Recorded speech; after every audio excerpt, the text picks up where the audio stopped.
അസ്സലാമു അലൈക്കും വറഹ്മത്തുള്ളാഹി വബറകാതുഹു. ഇന്ന് നമ്മൾ പഠിക്കാൻ പോകുന്നത് സൂറത്തു ഖുറൈശാണ്. 106-ാമത്തെ അധ്യായമാണ്.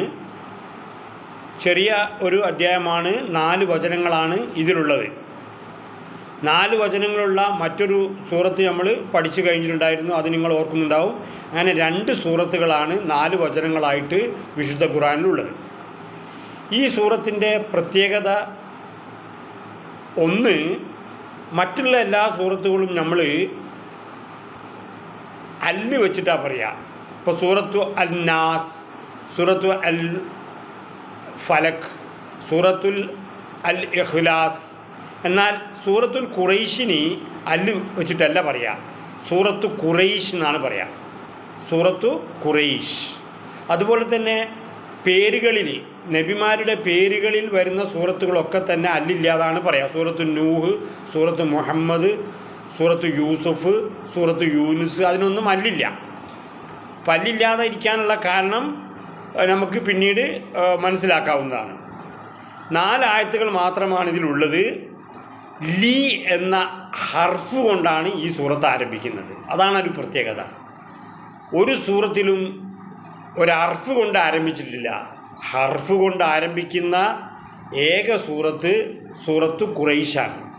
ലീ എന്നാണ് ആ ഹർഫിൻ്റെ പേര്. ഇപ്പം ലീ കൊണ്ടാണ് ആരംഭിക്കുന്ന. മറ്റ് സൂറത്തുകളിലൊന്നും തന്നെ ഈ ലീ കാണാവുന്നതല്ല. മാത്രമല്ല, ഒരു ഗോത്രത്തിൻ്റെ പേരിലാണ് ഈ സൂറത്ത് അറിയപ്പെടുന്നത്, ഖുറൈശ് എന്ന് പറയുന്ന ഗോത്രം. ഈ സൂറത്തിൽ 4 തവണ മദ് ലീൻ വന്നിട്ടുണ്ട്. അതുപോലെ തന്നെ ഈ സൂറത്തിൽ ഒരു പദവും അതിൻ്റെ വിപരീത പദവും വന്നിട്ടുണ്ട്. അത് ഏതെല്ലാണ്? ഷിതാവും സ്വൈഫും. ഷിതാവ് എന്ന് പറഞ്ഞാൽ ശൈത്യം, സ്വൈഫ് എന്ന് പറഞ്ഞാൽ ഉഷ്ണം. അങ്ങനെ ഒരുപാട് പ്രത്യേകതകളുള്ള ഒരു സൂറത്താണ് ഈ സൂറത്തു ഖുറൈശ്. ഇനി ഈ സൂറത്തു ഖുറൈശ് മക്കയിലാണ് ഇറങ്ങിയത്. പിന്നെ ഖുറൈശ് ഗോത്രത്തിന് കിട്ടിയ വലിയ അംഗീകാരമാണ് ഇതിൽ പറയുന്നത്. ഗോത്രത്തെ ഓർക്കുകയും അവരെ മനസ്സിലാക്കുകയും ചെയ്യുന്നു.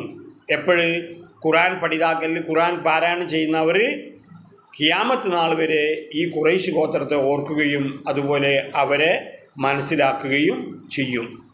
അപ്പോൾ അത്രമാത്രം മഹത്വമുള്ളൊരു സൂറത്താണിത്. അപ്പോൾ ഈ സൂറത്ത് പഠിക്കുന്നതിന് മുമ്പ് ചെറിയൊരു ചരിത്ര ഭാഷാതലം നമുക്ക് ആവശ്യമാണ്. അതായത് പരമ്പര നമ്മൾക്കൊന്നും പഠിക്കാം.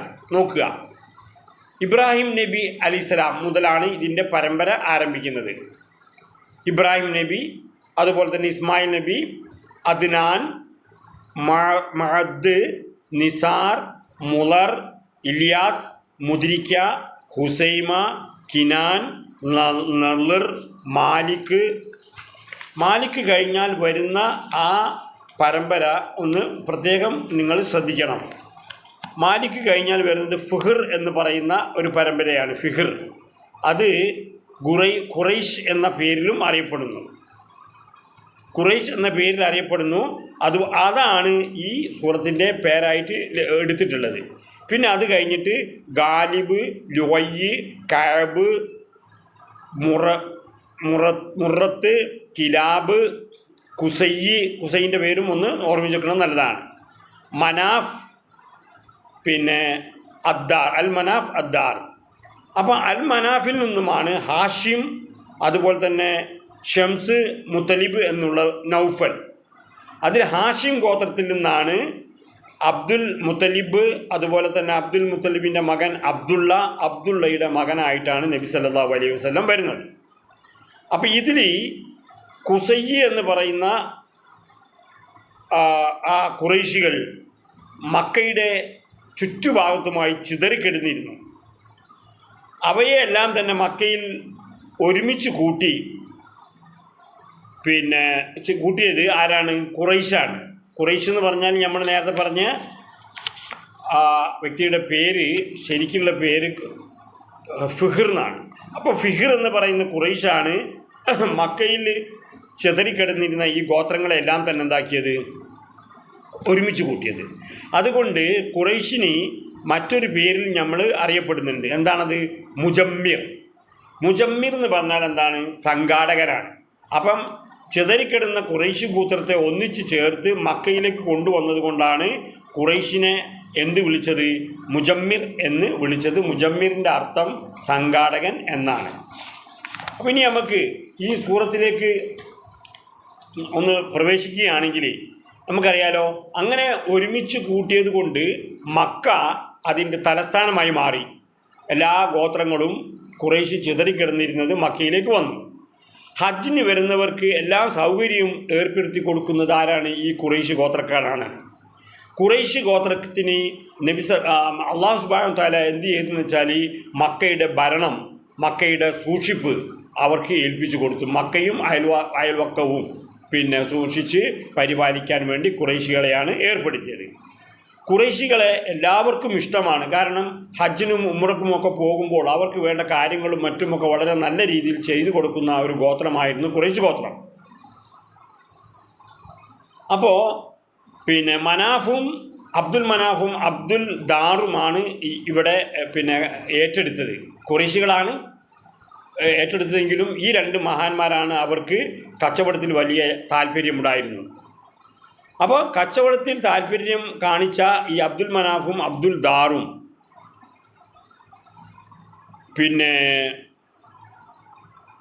അവർ കച്ചവടത്തിനായി ഈജിപ്റ്റ്, സിറിയ, അതുപോലെ തന്നെ പൗരസ്ത്യ ദേശങ്ങൾ എന്നിവയിലേക്കൊക്കെ യാത്ര ചെയ്യാറുണ്ടായിരുന്നു.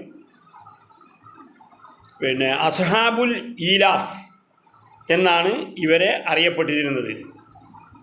രഞ്ജിപ്പുണ്ടാക്കുന്നവർ എന്നാണ് അതിൻ്റെ അർത്ഥം. അസ്ഹാബുൽ ഈലാഫ് എന്ന് പറഞ്ഞാൽ രഞ്ജിപ്പുണ്ടാക്കുക, ഇണക്കം ചേർക്കുക എന്നൊക്കെയാണ്.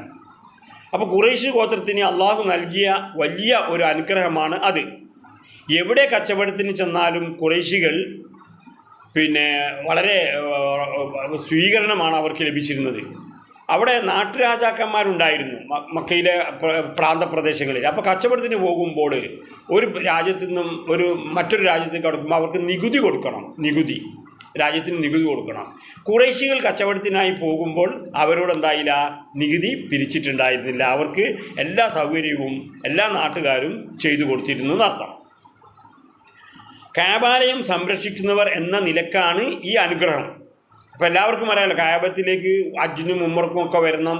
അവിടെ ഖുറൈശികളാണ് ഉണ്ടാവുക. ഖുറൈശികൾ അവരുടെ കാര്യങ്ങളൊക്കെ നല്ലവണ്ണം നോക്കും. അതുകൊണ്ട് ആരും തന്നെ ഖുറൈശികളെ ഉപദ്രവിക്കാറില്ല. അതുകൊണ്ട് തന്നെ അവരുടെ കച്ചവടം വളരെയധികം പുരോഗമിക്കുകയും ചെയ്തു.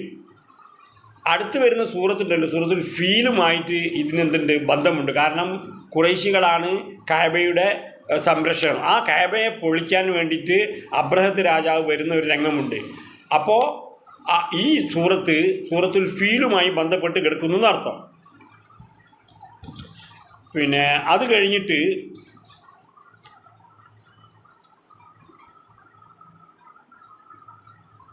ഈ സൂറത്തുൽ ഖുറൈശിന് അൽ എന്ന് വെക്കാതിരിക്കാനുള്ള കാരണം എന്താണെന്ന് വെച്ചാൽ, ഒരു കബീല എന്ന് പറഞ്ഞാൽ കുറേ ഗോത്രങ്ങൾ ചേർന്നിട്ടുള്ളതിനാണ് കബീല എന്ന് പറയാം.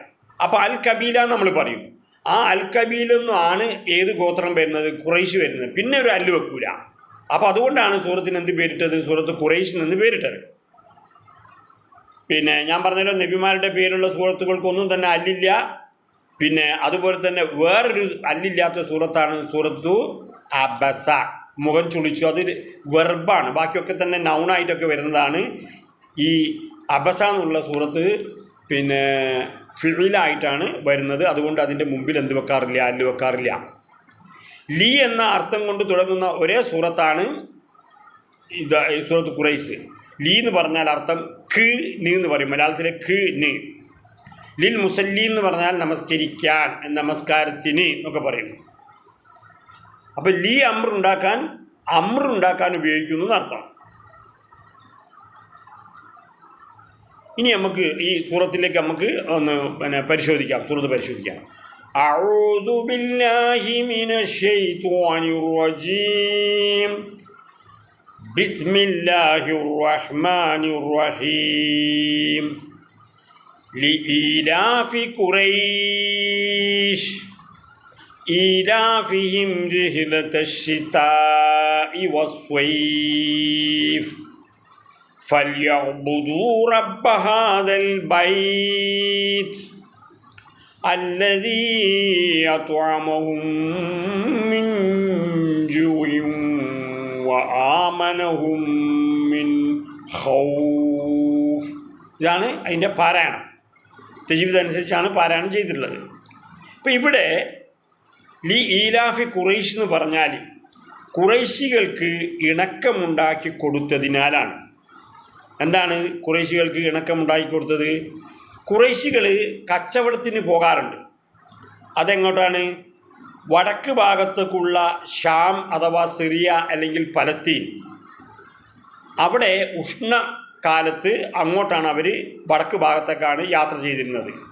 ശൈത്യകാലം വരുമ്പോൾ അവർ തെക്കോട്ടാണ് യാത്ര ചെയ്തിരുന്നത്, അതായത് യമനിലേക്ക്. അപ്പോൾ ഈ യാത്ര അവരെ വളരെയധികം എന്താക്കി? ഇണക്കമുണ്ടാക്കി കൊടുത്തു. അള്ളാഹു സുബ്ഹാനഹു വ തആല ഇണക്കമുണ്ടാക്കി കൊടുത്തു. ഖുറൈശികൾക്ക് തെക്കോട്ടും വടക്കോട്ടും യാത്ര ചെയ്യാനുള്ള സൗകര്യം ഇണക്കം കൊടുത്തു എന്നർത്ഥം. കാരണം എന്താണെന്ന് വെച്ചാൽ മക്കയിൽ ഒരു ഫല സമൃദ്ധിയും ലഭ്യമായിരുന്നില്ല. ആകെ കാരക്ക മാത്രമാണ് ഉണ്ടായിരുന്നത്.